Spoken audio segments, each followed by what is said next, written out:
иш менен коштолбогон сөздөр өңөчүп калган боек менен тартылган сүрөттөр сыяктуу. Аларды шамал менен жамгыр убакыттын өтүшү менен оңой эле жууп кетет. Иштин үнү сөздүн үнүнө караганда катуураак. Сөз үйрөтөт. Ал эми иш-аракет ырастайт.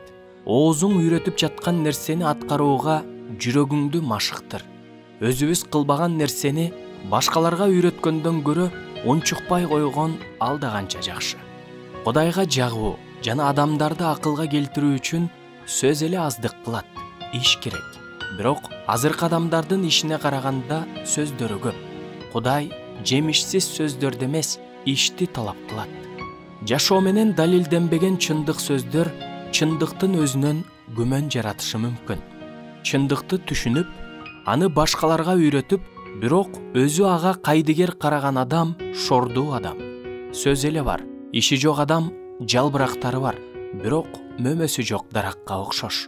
Бир туугандарым, ким ишенем десе, бирок ишенимине ылайык иштерди кылбаса, андан эмне пайда? Ошондо ишеним аны куткара алабы? Эгерде бир туугандарыңардын кийер кийими, ичер тамагы жок болсо, араңардан бирөө аларга тынчтык менен баргыла, жылуу кийингиле, корсагыңарды тойгузгула десе, бирок алардын денесине керектүүнү бербесе, андан эмне пайда? Ошол сыяктуу эле ишсиз ишеним өлүк ишеним. Сөздү угуучулар гана болуп, өзүңөрдү алдабастан сөздү аткаруучулар болгула. Сөздү угуп, бирок аткарбаган адамды күзгүгө каранып, ары басары менен өзүнүн кандай экенин унутуп койгон адамга окшоштурса болот.